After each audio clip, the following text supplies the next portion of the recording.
Okay guys, so on a Mercedes C-Class, E-Class, or CLK class, this in particular is a C55, we're replacing the crash support reinforcement right here in the front passenger side. So it's actually very simple. All you do is you just take a T55 Torx and you're gonna release, there's one there, there. As you can see, they go all along the top like that. So release these first. What you're gonna do is after you take these two bolts out, there's a nut on the bottom, and they're really long bolts that just pull straight up. It's gonna be difficult getting this out, and the reason for it is since the hit was right here, it actually pushed it in right here, as you can see. So it's gonna be very tight up against the actual frame rail of the vehicle. So what we're gonna do is try to maneuver this thing out. We may have to put something in between the wheel and this to push this forward a little bit so that we can get that guy out of there and reinstall the new one, which, don't forget, it's a little bit longer. So we're gonna have to potentially push this out a little bit before the new one will slide in.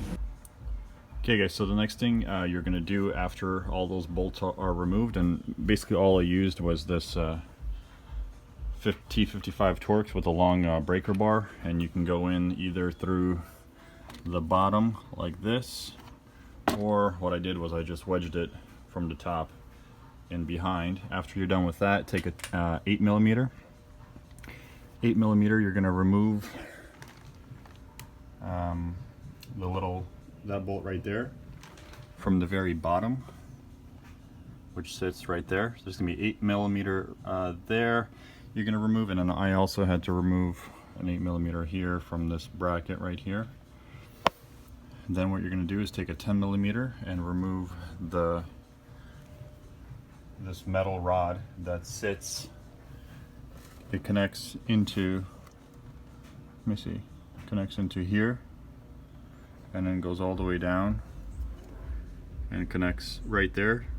It's like a brace support bar.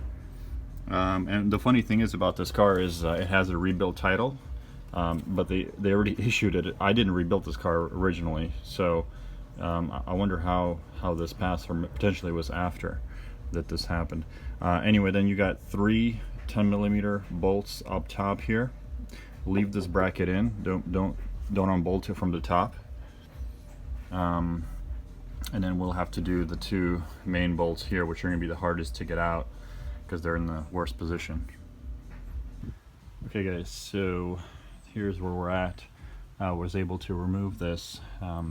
These two bolts were a little bit difficult right here to get out because it was, you know, smashed in a little bit here. So what I did was I took like a jack, this kind of jack here, and just put it underneath, like underneath here. And what you'll do, this piece is the one that was kind of jammed in there. So what you do is you push the bolt from the bottom, and then just take it and like wiggle this while taking some pliers like this, hooking it onto the bolt, and then pulling it from the top. So that combination seemed to do the trick pretty well. These are the two bolts. They're identical in length, and then these are the nuts on the bottom. They're 16 millimeter nuts here. So what you'll do, as you can see, there's a huge difference. That's smashed in there. See how that's nice and straight. And then over here, there's a little like radiator mount that goes in there. It's a plastic circular mount. So that's for that pipe that you remove. And then all you do basically is just take it from the side like this, and then just move it over. And since we have a jack in here, I put a jack in between the tire and the reinforcement bar to give me more room here to kind of remove that piece. So that's out. Now we have to reinstall the new one, and I also recommend taking these rubber straps to lift the radiator. and this I believe this is a subframe to lift it so that your radiator is not just hanging down there, because all this stuff is plastic over here and it's very easy to snap.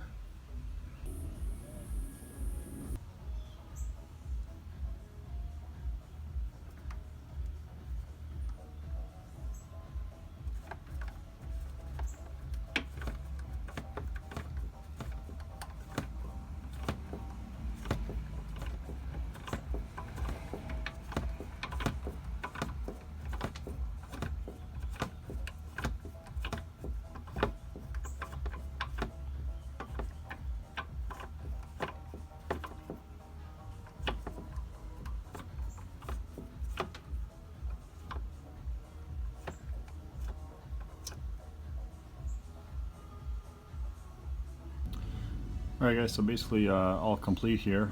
My recommendation to you is I try to save some money and I went with an aftermarket support.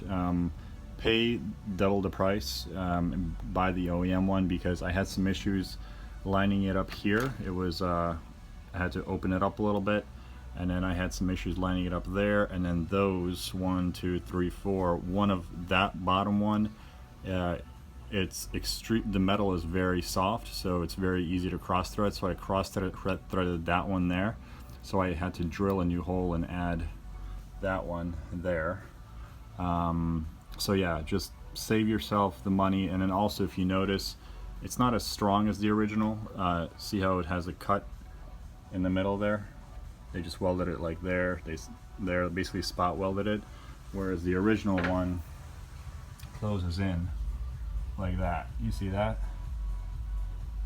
So I would recommend going the original route, but this is a very inexpensive car from the auction, which is just going to be a kind of a beater daily driver C55, and I didn't really care. I just wanted everything to be straight and line up with the headlight. So yeah, that's it. Just 10 millimeters, 1, 2, 3, 10s. Those are all I believe. I know the bottom ones are 16. These are the Torx T55s. Bottom ones here are 16, and then you got on the bottom, that one there is also going to be a 10. It looks like a power steering hose maybe. And then line up that radiator support. That just pops into place, and then that one right there holds the plastic to the bottom of it. That's I think an 8 millimeter. That one right there is a 10 millimeter. It's this bracket. And that basically concludes it. Super lucky right here. Look at that. It's just a scratch on this radiator, but very easy to puncture this. Thank God they didn't, otherwise I'd need a new radiator. And then I got to get a new piece here. Goes like this way, plastic piece down, over, and closes this whole area off, so that dirt and stuff doesn't fly up.